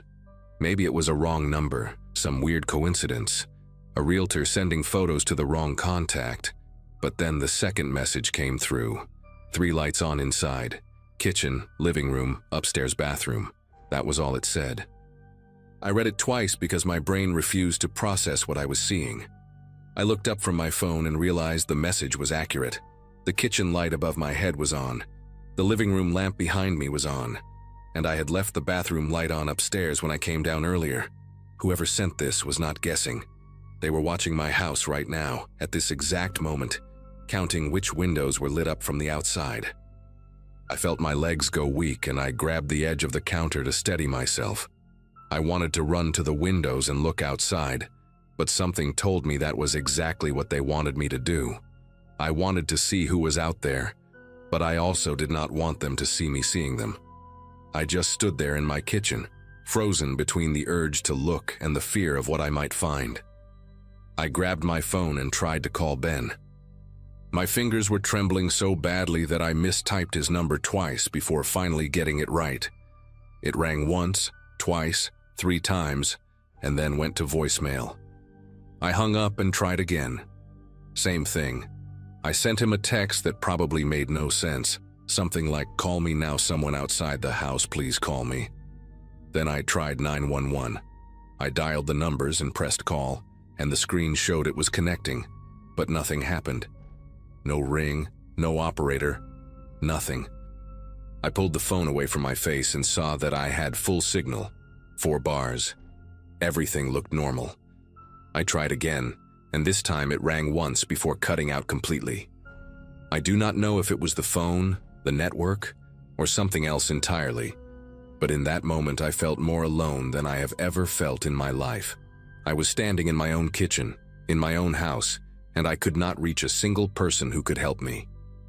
That is when I heard it. A soft rattling sound coming from the front of the house. It was subtle at first, almost like the wind pushing against the door, but then it got more deliberate. Someone was testing the handle. Not knocking, not ringing the bell, just slowly turning the knob back and forth to see if it would open. I held my breath and listened. The sound stopped for a few seconds, then started again. Turn, pause, turn, pause. Like they were being patient about it, checking if anyone would react. I backed away from the kitchen toward the hallway, trying to remember if I'd locked the door when I came home. I always lock the door. I always do. But in that moment, I could not remember, and the doubt was enough to make my chest tighten until I could barely breathe. The rattling stopped again, and the silence that followed was somehow worse than the sound itself. My phone buzzed in my hand and I nearly dropped it. Another message from the same unknown number. This one had no photo, just text. You should not have visited. I stared at those 5 words and felt something click into place in my brain. The forum, the deep web. Somehow, in those 15 or 20 minutes I spent scrolling through that site, someone had tracked me.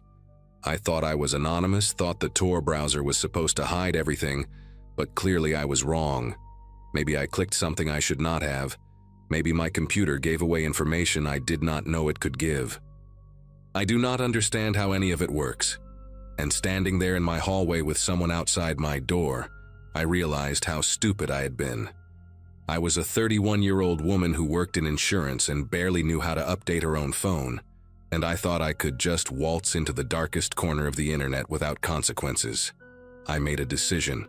I was not going to stand there like a sitting duck waiting for whatever was going to happen next.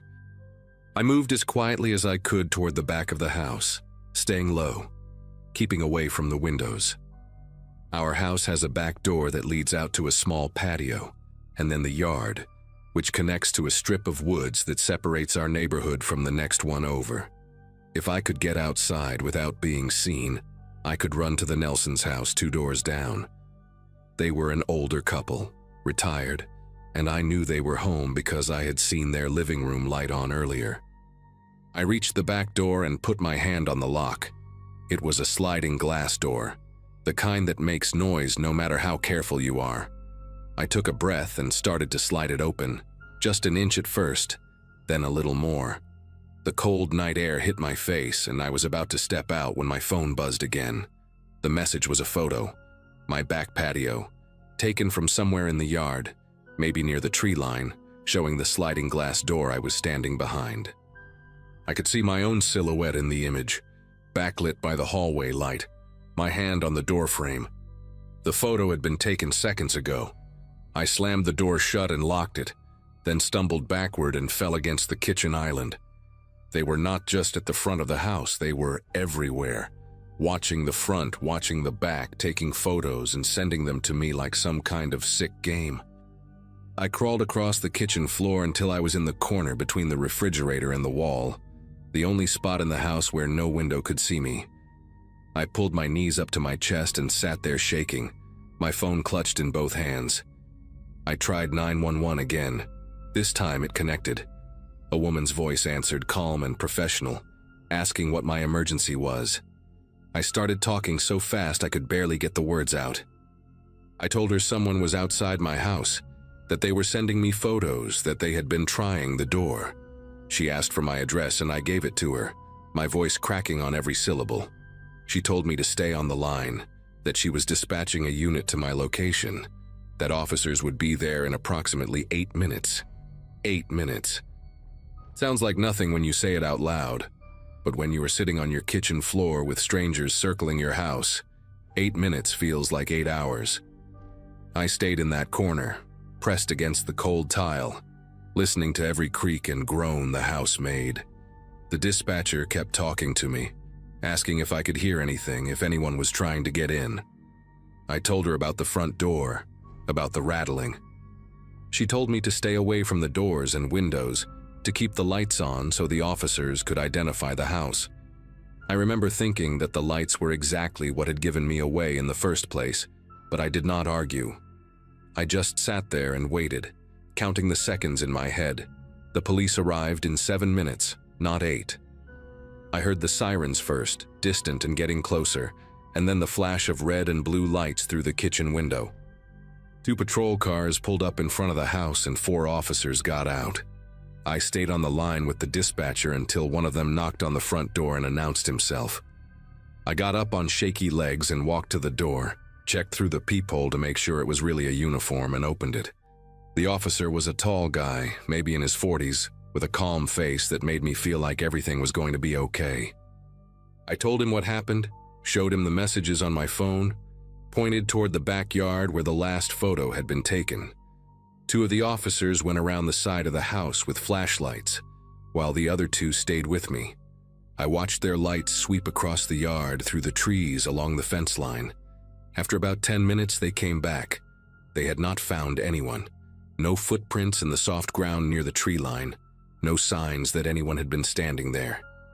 Nothing. The officer who stayed with me, his name tag said Briggs, told me that whoever had been out there must have left when they heard the sirens. He said these things sometimes happen, that there are people who get a thrill out of scaring others, and that the connection to the forum I visited was probably not a coincidence. He explained that some of those sites have ways of tracking visitors that most people do not know about, scripts that can pull your IP address even through a VPN if you are not careful. He asked if I had clicked on anything, downloaded anything, and I told him I did not think so, but I was not sure. He took down all the information, made copies of the messages and photos from my phone, and told me they would look into it. He also suggested I stay somewhere else for the night, maybe with a friend or family member, just to be safe. I called Ben again, and this time he picked up. I could barely explain what happened without crying. He said he would leave the conference first thing in the morning and drive straight home. I spent that night at the Nelsons' house, sitting in their guest room with the lights on, unable to sleep. Ben got home the next afternoon and we went through the house together, room by room, checking every lock, every window, every corner. Nothing was disturbed. Nothing was missing.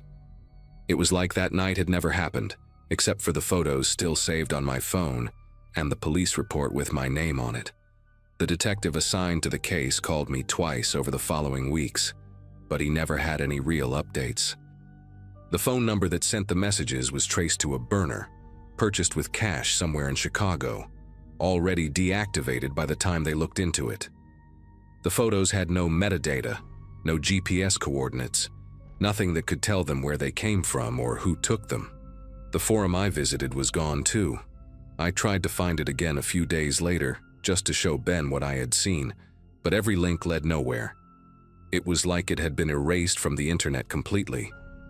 The detective said that was common with those kinds of sites, that they appear and disappear all the time to avoid detection. He told me to let him know if anything else happened, but nothing ever did.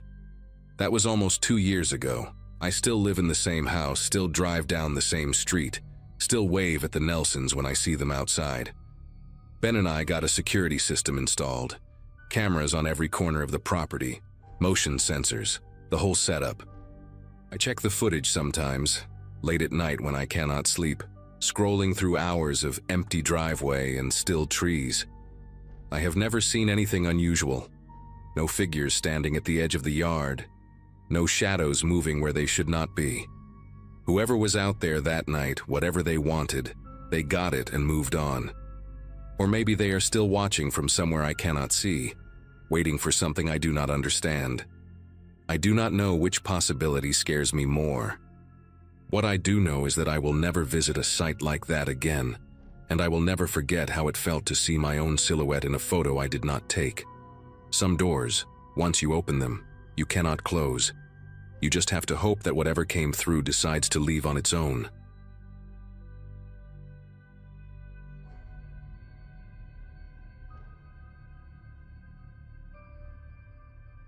Boredom can make you do stupid things. At 16, with summer break stretching out like an endless desert and most of my friends away on family vacations, I found myself alone in our house in suburban Milwaukee more often than not. My parents both worked long shifts, Dad at a packaging plant, Mom as a nurse at the county hospital. So from June through August, the house was basically mine from 7 in the morning until 6 at night. I had a decent gaming PC in my room, a graduation gift from my uncle who worked in IT, and way too much unsupervised time on my hands. Most days I would just play online games, watch YouTube videos, or scroll through Reddit until my eyes burned. But that particular summer, around mid-July 2024, I got curious about something I had only heard whispers about in gaming forums and edgy corners of the internet: the deep web. It started innocently enough, or at least that is what I told myself. I downloaded Tor after watching a few videos about internet privacy and how journalists in dangerous countries used it to communicate safely. The first few sites I visited were boring, just forums about cryptocurrency, some libraries of old books, nothing exciting. But then I stumbled into the stranger corners. Not the illegal marketplaces or anything that extreme. I was curious, not suicidal. But forums where people discussed hacking, shared supposedly leaked documents, and posted cryptic threads about corporate surveillance. One forum in particular caught my attention. It was called the Null Archive, and it presented itself as a community of digital privacy advocates. The interface was ugly, all dark backgrounds and green text like something from an old movie about hackers. I created an account with a fake email and a username I thought was clever at the time: ShadowBiteCU16. I lurked for a few days, reading threads, never posting anything. I figured as long as I did not interact, I was safe. I could not have been more wrong. About 3 weeks into my little exploration phase, I got a private message. The notification icon turned red while I was scrolling through a thread about VPN vulnerabilities, and my first thought was that it must be some kind of automated welcome message or spam. The username that sent it was adminnull7, and the message itself was short, almost casual in tone. It just said, "You should be more careful, ShadowBite. Your OPSEC is terrible. Check your downloads folder." I remember staring at those words for a full minute, trying to convince myself it was a prank, some kind of hazing ritual the forum did to new members. But something in my gut told me to actually check. I minimized Tor and opened my downloads folder, and there it was. A text file I had never seen before, dated that same day, named helloshadow.txt. I had not downloaded anything. I had not clicked any links. The file had just appeared on my computer like it had always been there. I wish I could say I was smart enough to shut everything down right then, pull the plug on my PC, and never look back. But curiosity is a powerful drug, especially when you are 16 and think you are invincible. I opened the text file. Inside was a list, and when I started reading it, my whole body went cold in a way I had never experienced before. It was my browser history from the past month, not just from Tor, but from Chrome too. Every single site I had visited laid out in neat chronological order. Below that was a list of the photos saved on my computer, including the file names of pictures I had taken on my phone and transferred over. Then came my school schedule for the upcoming semester, pulled from an email I had received from Roosevelt High 2 weeks earlier. And at the very bottom, in plain text like it was nothing special at all, was my home address. My actual home address, the house where I was sitting alone at that very moment, reading words that a stranger had somehow planted on my computer. I slammed my laptop shut like it was on fire. My heart was beating so fast I could hear it pounding in my ears, and for a long moment I just sat there in my dim bedroom, staring at the closed computer like it might spring open on its own. The house felt different now, bigger and emptier than it had 5 minutes ago. Every creak of the floorboards, every hum of the air conditioning made me jump. I kept thinking about that address at the bottom of the file, how casually it had been placed there, like a signature at the end of a letter. Whoever this adminnull7 person was, they knew where I lived. They could be anyone, anywhere in the world, but they knew the exact street where I slept every night. I thought about calling my parents, but what would I even say? That I had been poking around illegal hacking forums and now someone was messing with me? I could already picture my dad's face, the disappointment mixed with anger, the lectures that would follow. So I did nothing. I just sat there in the growing dark, too scared to open my computer again. but too ashamed to ask for help. After maybe an hour of sitting paralyzed in my room, I finally worked up the nerve to open the laptop again. There was another message waiting in my null archive inbox, sent about 20 minutes after the first one. "Relax," it said. "I am not the one you need to worry about. I am the one warning you. Someone on this forum has been running a data harvesting operation for months.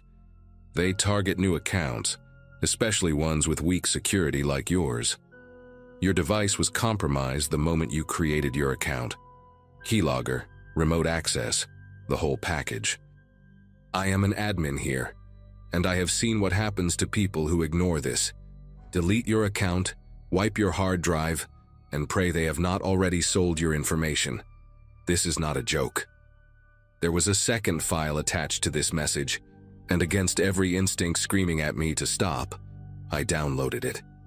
It was a screenshot of a conversation in some other chat platform I did not recognize, all in a language that looked like Russian. But in the middle of the conversation, highlighted in yellow, was my username, ShadowBite16, followed by a dollar amount, $200.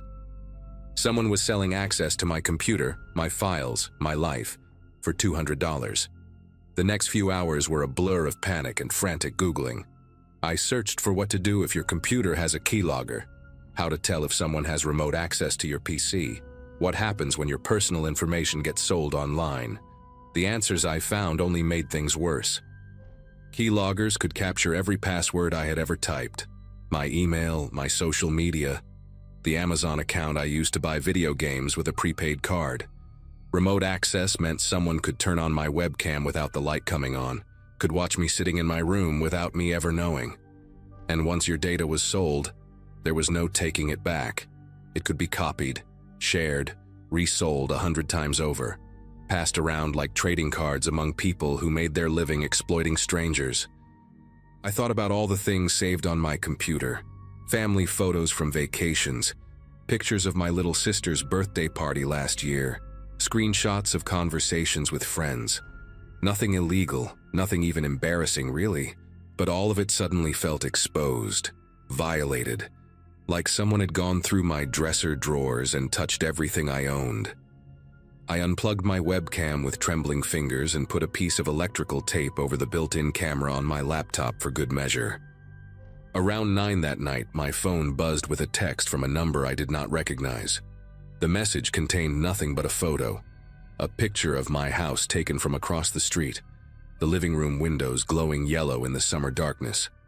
I could see the silhouette of our couch through the curtains, the flickering blue light of the TV my dad must have left on that morning. Below the image was a single line of text. "Nice place. You should really close your blinds at night." I dropped the phone like it had burned me. For a moment I could not breathe, could not think, could not do anything but stand frozen in the middle of my bedroom with every light suddenly feeling too bright and every shadow too deep. Someone was outside. Someone had been standing across the street from my house taking pictures, and now they wanted me to know it. This was not some faceless hacker on the other side of the world anymore. This was someone close enough to see my living room, someone who knew I was home alone, and wanted me to understand just how vulnerable I really was. I ran through the house, closing every blind, locking every door, checking every window twice. My hands would not stop shaking as I pulled the curtains shut in the living room, and I kept imagining eyes watching me from the darkness outside, tracking my movements through the gaps in the fabric. When I finished, I sat on the kitchen floor with my back against the refrigerator, knees pulled up to my chest, phone clutched in my sweaty palm. I wanted to call my parents so badly it hurt, but the shame was like a physical weight pressing down on my chest. How could I explain this? How could I tell them that their son had been stupid enough to wander into corners of the internet he had no business visiting, and now someone was stalking him because of it? I thought about calling the police, but what would I even report? Someone took a picture of my house? Someone sent me a text message? I could already hear how ridiculous it would sound, could already see the skeptical look on some officer's face as I tried to explain the deep web and keyloggers. And data harvesting to someone who probably still used their birthday as a password. So I just sat there on the cold tile floor, watching the minutes tick by on the microwave clock, waiting for my parents to come home and trying not to cry. My mom walked through the door around 10:30, and the relief I felt at the sound of her keys in the lock was so overwhelming that I almost broke down right there in the kitchen. But I held it together, told her I was just getting a late snack, tried to make my voice sound normal, even though it felt like my throat was filled with sand. She looked tired from her shift and did not seem to notice anything wrong, just kissed the top of my head and went upstairs to shower. Dad came home about an hour later, and by then I had retreated to my room, lying in bed with the lights off, staring at the ceiling and jumping at every sound. I did not sleep that night. Every time I started to drift off, my phone would light up with another message from that unknown number. Sometimes just a single emoji, a smiley face or a waving hand. Sometimes a few words like, "Still awake?" or "Try to get some rest, big day tomorrow." They knew I was not sleeping. They knew I was lying there in the dark, terrified, and they were enjoying it. By the time the sun started coming up, I'd received 17 messages, and each one felt like a finger poking at an open wound, reminding me that there was nowhere I could hide. The next morning, I made a decision. I was too exhausted and too scared to keep carrying this alone, and the messages had made one thing very clear. Whoever was doing this was not going to stop on their own. I waited until my dad was drinking his coffee at the kitchen table, my mom already gone for an early shift, and I sat down across from him and told him everything. I started from the beginning, from the boredom and the Tor browser and the forum with the ugly green text, and I watched his face shift from confusion to concern, to something that looked a lot like fear. When I showed him the text messages, the photo of our house, the file with our address in it, he went pale in a way I had never seen before. He did not yell at me, did not lecture me about being stupid or reckless. He just sat there for a long moment with his jaw tight and his hands wrapped around his coffee mug like he was trying to keep them steady. Then he picked up his phone and called the police. 2 officers came to our house an hour later, and I had to explain the whole thing again. Had to watch them exchange glances when I mentioned the deep web. Had to sit there feeling small and foolish while they took notes and asked questions I did not know how to answer. The investigation that followed lasted almost 3 months. It turned out that the person behind the harassment was not some shadowy international hacker. It was a 19-year-old college dropout named Brendan Lowe, who lived about 40 minutes away in Racine. He had been running a small-scale data harvesting scheme on the Null archive for over a year, targeting teenagers specifically because they were easy marks with poor security habits and parents who might pay to make problems go away. The photo of my house had been taken by someone he paid $20 to on a local gig app, just some random person who thought they were doing a harmless errand. Brendan had never actually been outside my house himself. He was not brave enough for that, but he had built a whole system designed to make his victims feel watched, hunted, completely alone. The police found files on his computer from dozens of kids like me, folders full of personal information he had collected and either sold or used for blackmail. I was lucky, they told me. I came forward before he had a chance to do any real damage with my data. Other kids had not been so fortunate. Some had paid him money to leave them alone. Others had their photos posted on revenge websites. A few had their identities stolen in ways that took years to untangle. Brendan was arrested and eventually pleaded guilty to multiple counts of computer fraud, identity theft, and cyber stalking. He got 6 years in federal prison, which felt like both too much and not nearly enough. It has been almost a year and a half since all of this happened, and I still think about it more often than I would like to admit. I changed all my passwords, wiped my computer completely, deleted every social media account I had, and started fresh with new emails and new usernames. My parents installed better security software on all our devices and had a long conversation with me about internet safety that I actually listened to this time. But some things you cannot just delete or reset. I still get a jolt of panic whenever my phone buzzes with a text from a number I do not recognize. I still close my blinds before the sun goes down, every single night, even in winter when it gets dark by 5. And sometimes, When I am lying in bed trying to fall asleep, I think about how close I came to having my whole life ruined by a bored college dropout in Racine who saw me as nothing more than a username and a $sign. The internet is not some separate world that exists apart from real life. It is a door, and once you open it, you cannot always control who walks through.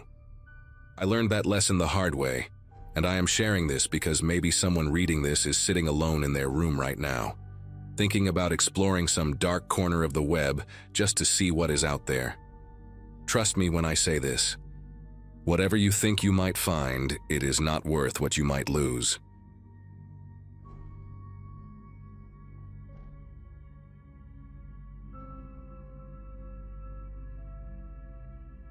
At the time this happened, life felt predictable in a way that almost bored me. I was working remotely, renting a small place on the edge of a quiet Midwestern town, and spending most nights scrolling forums instead of talking to people. Curiosity had become a habit, especially anything involving obscure corners of the internet and the strange things people claim to find there.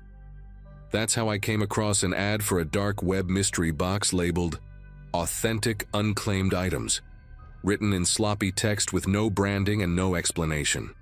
The price was low enough to feel reckless, but not stupid, which probably says more about my mindset than I'd like to admit. I told myself it was just leftover junk from storage lockers or abandoned mail. Nothing dangerous, nothing real, just something to break the routine and give me a story to read later. I placed the order late at night and closed my laptop, already forgetting about it. For a few days, life went on exactly the same.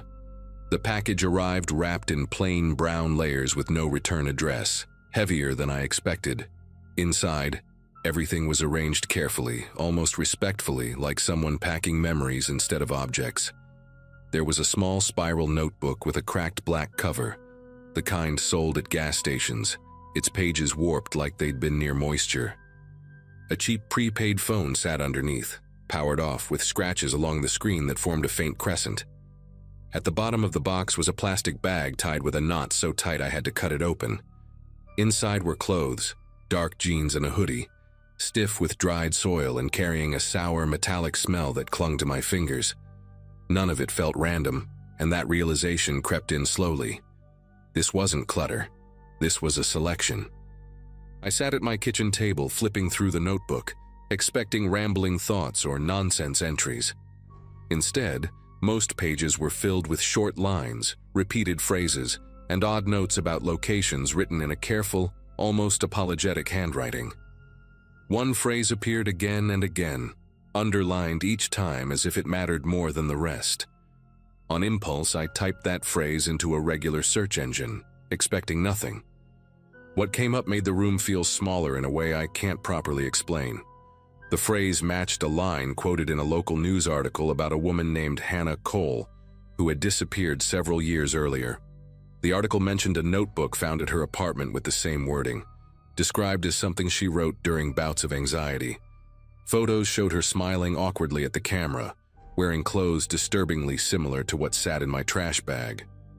I closed the laptop and just sat there, listening to the refrigerator hum like it was the only thing still working properly. Sleep didn't come easily after that, and the following days felt stretched thin, like time was dragging itself forward. I kept the box sealed in a closet, telling myself distance would make it feel less real, but it didn't help. Late one evening, a notification lit up my screen from an encrypted account I didn't recognize. The message was short and polite, thanking me for the purchase and asking if the items met my expectations. Attached was a single photo. It showed the front of my house taken from the street, porch light on, curtains drawn exactly the way I leave them at night. There was no explanation, no threat, just proof that the sender knew where I lived. That was the moment it became clear the box hadn't been a novelty at all. It was a message, and I had just confirmed that it had been delivered to the right person. I didn't reply to the message, but ignoring it didn't bring any relief. Every sound outside started to carry weight, like it was trying to tell me something. Cars passing too slowly, the scrape of wind against the siding, footsteps that might have been mine echoing in the wrong direction. The prepaid phone from the box sat powered off on my counter, and I couldn't stop staring at it, wondering if it would light up on its own. When I finally turned it on, the screen blinked to life without asking for a code.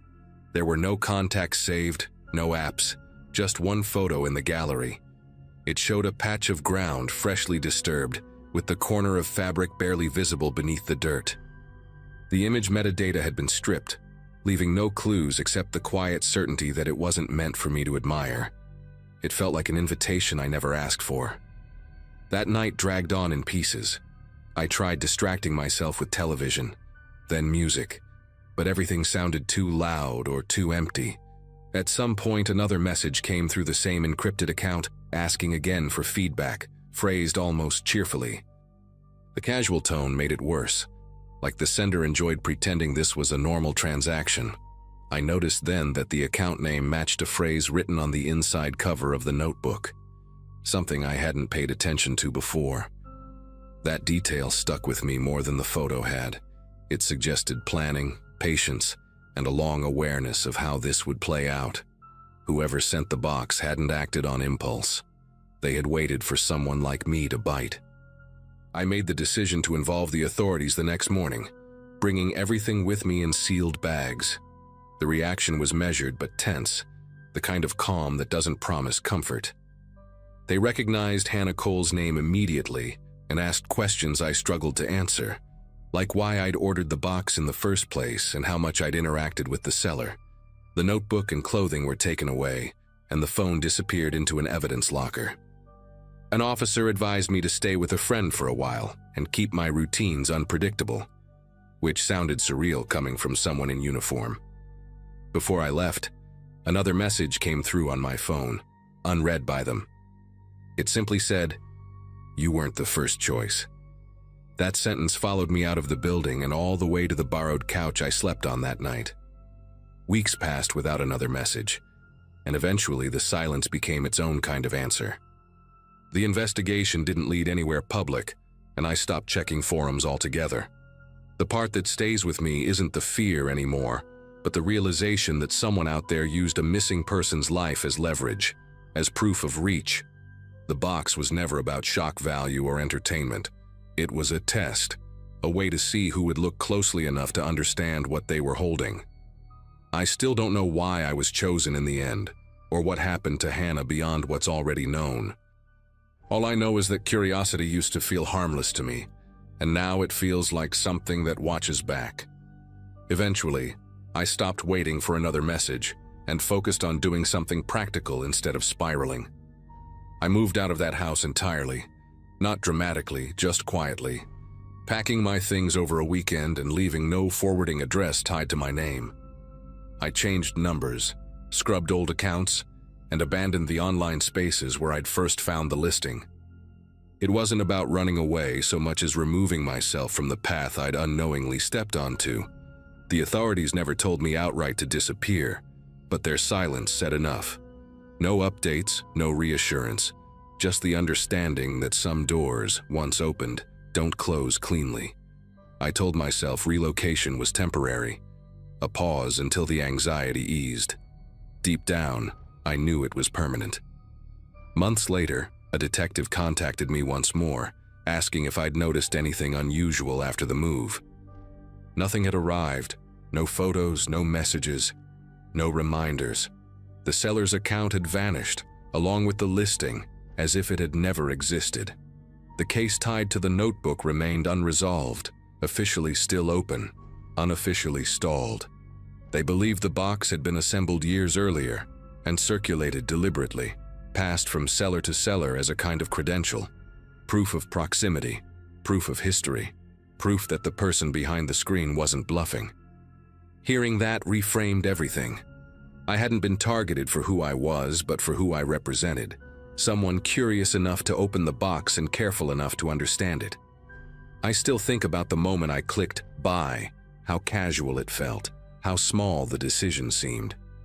The unsettling part isn't the threat that followed, but the professionalism of it all. No rage, no urgency, just calm confirmation that access existed. Whoever sent that box didn't need to act further. The message had landed. I was aware now, and awareness was the point. Sometimes I imagine that box sitting on another kitchen table somewhere, opened by someone else, starting the same chain of recognition. That thought keeps me grounded in a strange way. It reminds me that survival isn't always dramatic. Sometimes it's just knowing when to stop looking. These days, my life looks ordinary again from the outside. New routines, new surroundings, fewer late nights online. I don't chase mysteries anymore, and I don't open doors just because they're there. When people joke about dark web stories or mystery boxes, I stay quiet. There are things that exist solely to confirm they can reach you, not to entertain you. I learned that lesson without anyone knocking on my door or saying my name out loud, and I'm grateful for that. If this story sounds restrained or unfinished, that's because it is. Some experiences don't end with answers. They end with distance, and that's the best outcome I could have hoped for.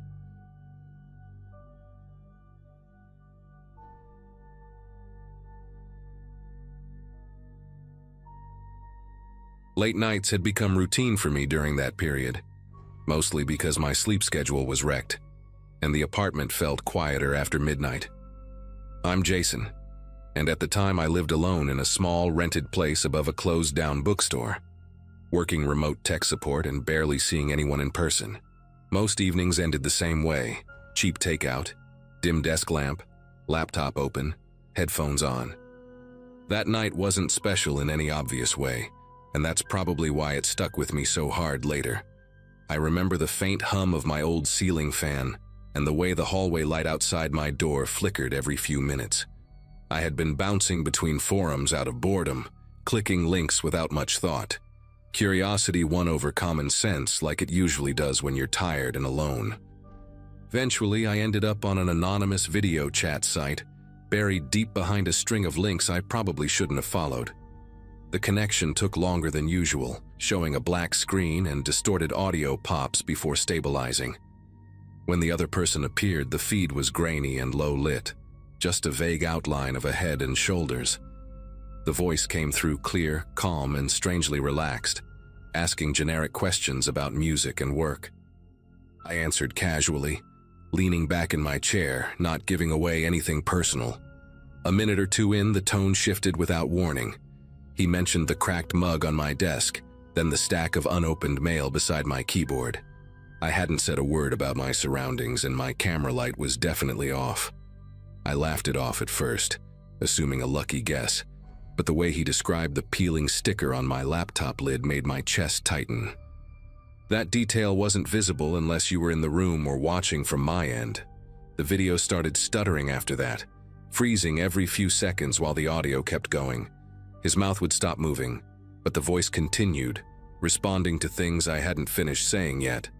At one point, my screen locked completely on a distorted frame, yet he kept talking, commenting on the sound of my fan and asking why I never fixed it.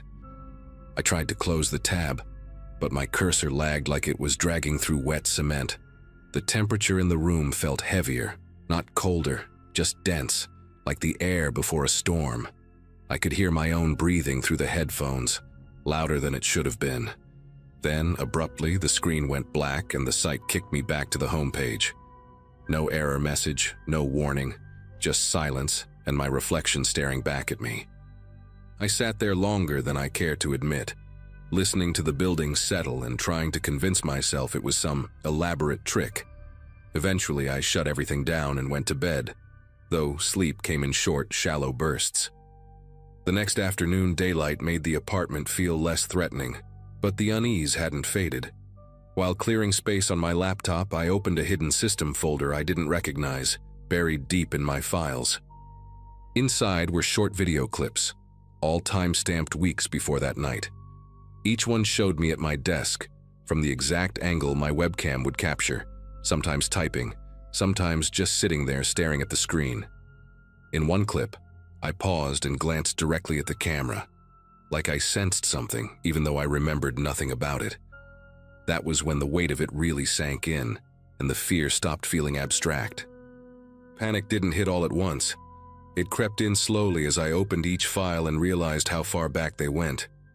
Some clips showed early mornings, sunlight barely cutting through the blinds. Others caught the room lit only by my desk lamp late at night. The most unsettling part was how ordinary I looked in them, completely unaware. In one video, I adjusted the webcam slightly, something I don't remember ever doing. Another, I leaned in close to the screen, squinting like I was reading something specific. My throat felt dry as I checked the metadata and saw the files had been accessed repeatedly, not just created. Whoever did this didn't just watch once and disappear. They came back. That evening, every small sound in the apartment felt amplified. The fan hummed unevenly, the pipes clicked behind the walls, and footsteps from the stairwell lingered longer than usual. I covered the webcam with tape, unplugged it, then unplugged the laptop entirely, even though part of me knew that might already be pointless. Opening my router settings revealed unfamiliar login attempts from addresses that didn't match anything local. One device name stood out, labeled with a string of characters that looked almost intentional, not random. I reset passwords, changed settings, and shut down anything I didn't recognize. Still, the sense of being watched refused to leave, like a thought you can't shake no matter how hard you try. Later that night, curiosity pushed back against fear, and I checked the site again from a different device. The homepage loaded, but my username history was gone, wiped clean. No record of the session, no trace I had ever been there. As I scrolled through my files once more, I noticed something I had missed earlier. A short audio clip saved separately from the videos. It was just background noise at first, the fan, my typing, a faint city sound through the window. Then a second voice came through, quiet and close, speaking words that matched what had been said during the call. Hearing it outside the context of the chat made it feel much more real, much more intentional. By the end of that day, I stopped trying to explain it away. I contacted a specialist through my job, someone who dealt with security breaches, and handed over everything without keeping copies. The advice was blunt. Wipe the system completely, replace hardware, move on. I followed it all, relocated a few weeks later, and rebuilt my routines from scratch. Nothing like that ever happened again, at least not in a way I could prove. Still, sometimes late at night, I catch myself lowering my voice around devices, aware of how easily access can happen without permission. That one night didn't just scare me, it permanently changed how safe alone feels. Months passed, and the fear dulled into something quieter but heavier. Life looked normal on the surface again. New apartment, new laptop, new routines. Still, certain habits never left. I positioned screens away from where I slept, avoided mirrors reflecting monitors, and shut devices down completely instead of letting them rest.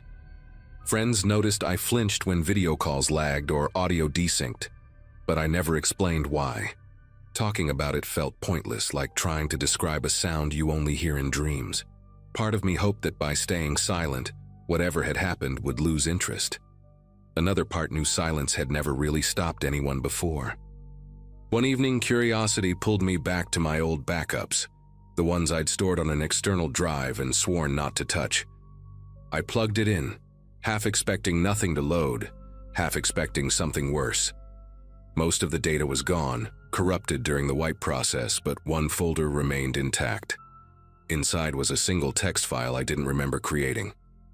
The contents were short, written like notes, describing my habits in unsettling detail. When I stayed up late, how often I paced while thinking, which nights I talked to myself without realizing it. At the bottom was a line mentioning the video chat, phrased like an observation rather than a memory. That was the moment I understood this wasn't random curiosity on someone else's part. It was study. I deleted the file, formatted the drive, and destroyed it physically this time. Not out of panic, but decision. There was no winning by trying to understand the person behind it. No closure waiting in more evidence. I reported what little I still had through proper channels and accepted that I might never get answers. What mattered more was reclaiming some sense of control, even if it was symbolic. I started leaving lights on, keeping curtains open at night and refusing to let fear dictate every choice. The feeling of being observed slowly faded into the background. Never gone, but no longer consuming everything. Toggle. Now, when people talk casually about anonymous platforms or joke about webcams watching them, I don't laugh along. I listen. I know how ordinary that night felt before it turned strange, how easily curiosity slipped into vulnerability. Nothing dramatic ever followed. No knock at the door. No final message explaining it all. It simply stopped. And somehow that silence is what unsettles me most. Whatever crossed into my life that night didn't need to announce itself again. It already knew enough.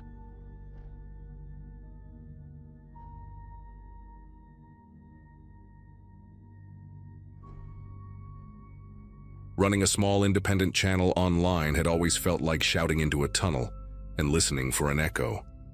The content was slow-burn investigative stuff, mostly disappearances people stopped talking about years ago.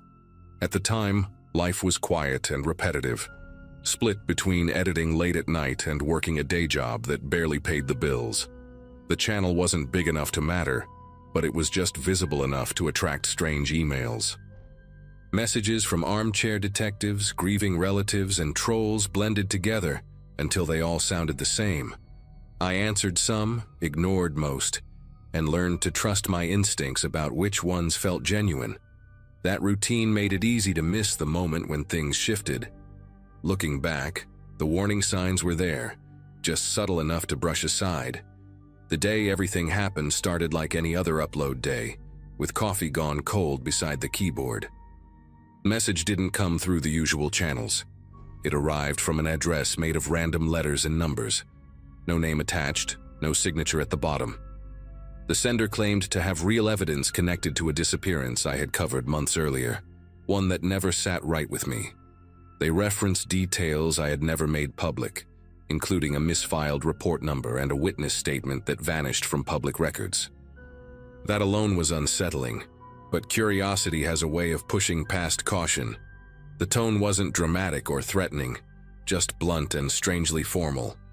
There was a link included, pointing to a dark web mirror, along with instructions to use encryption software I'd only read about. I stared at the screen longer than I want to admit, weighing the risk against the chance that this was real. Eventually, curiosity won. Accessing the files felt like stepping into a room with no windows. The material itself looked authentic. Scans with consistent metadata, audio clips with background noise that matched known locations, and timestamps that lined up too well to fake easily. One folder contained raw footage that clearly hadn't been edited for public eyes. There were moments where the camera shook as if the person filming hesitated, unsure whether to keep recording. Even without understanding the full context, the implication was disturbing. It wasn't sensational or cinematic, which made it worse. The kind of evidence that feels heavy just sitting on your hard drive. I closed everything and disconnected from the internet, heart racing, trying to process what I had just seen. That was when the first sign of retaliation hit. Within hours, accounts I rarely used began locking me out. Password reset emails flooded in, followed by notifications that my content had been flagged en masse.